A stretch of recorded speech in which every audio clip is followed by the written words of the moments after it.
ఎన్ని రకాలుగా పత్రికల్లో కానీ రకరకాల బయట పుకార్లు కానీ అవన్నీ కూడా ఈరోజు కేవలం ఒక ప్రచారాలు తప్ప రేపు అందరూ కూడా కలుసుకొని సత్తెనపల్లి నియోజకవర్గంలో, ఎందుకంటే కుటుంబానంగా ఒక పార్టీ అనంగా చిన్న చిన్న మనస్పర్ధలు ఉంటాయి, చిన్న చిన్న విభేదాలు ఉంటాయి. అధికార పార్టీలో ఉన్నప్పుడు తప్పకుండా కూడా కొన్ని అక్కడక్కడ కొన్ని మనస్పర్ధలు, చిన్న చిన్న విభేదాలు ఉంటాయి. అన్నీ కూడా కలుపుకొని పోయి అందరూ ఒక తాటి మీద ఈరోజు ఈ నియోజకవర్గంలో పనిచేసుకుంటూ ఖచ్చితంగా ఎవరన్నీ చెప్పినప్పటికీ కూడా జగన్మోహన్ రెడ్డి గారి మీద అభిమానం, వైఎస్ఆర్ కాంగ్రెస్ పార్టీని గెలిపించుకోవాలి, జగన్మోహన్ రెడ్డి గారిని ముఖ్యమంత్రిని చేసుకోవాలని ఈ ప్రాంతంలో బలంగా ఉంది.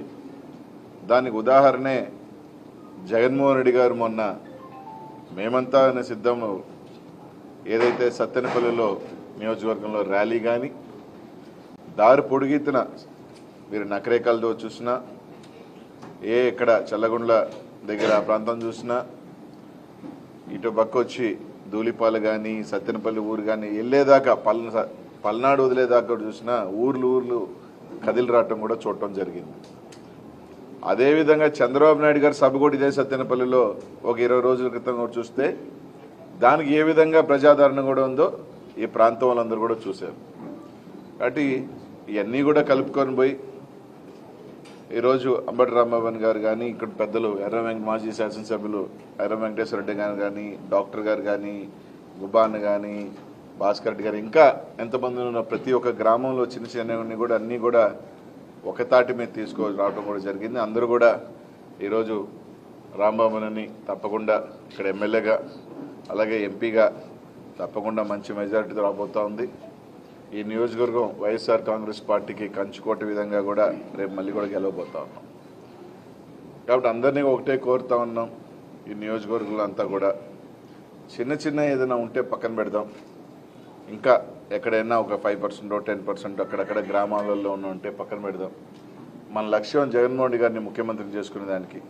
కాబట్టి ఈరోజు రాంబాబుని మంచి మెజారిటీతో గెలిపించేదానికి ఇంకా కూడా అందరం కూడా రేపు నామినేషన్కి ప్రతి ఒక్కరు కూడా పెద్ద ఎత్తున ఎట్టా కూడా తరలిరాబోతున్నా ఆడ నుంచి ఒక 20 రోజుల పాటు ప్రతి ఒక్కరు కూడా కష్టపడదాం.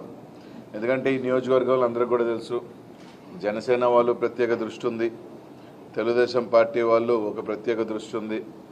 కారణం నిత్యం వాళ్ళని అటాక్ చేస్తూ జగన్మోహన్ రెడ్డి గారికి అండదండలుగా ఉంటూ ప్రతినిత్యం వార్తల్లో ఉంటూ ముందుకు వెళ్తున్న రాంబాబు గారిని ఎలాగైనా ఓడించాలని వాళ్ళు కూడా అంతే గట్టిగా ఈ నియోజకవర్గంలో వాళ్ళ ప్రయత్నాలు ఉన్నాయి.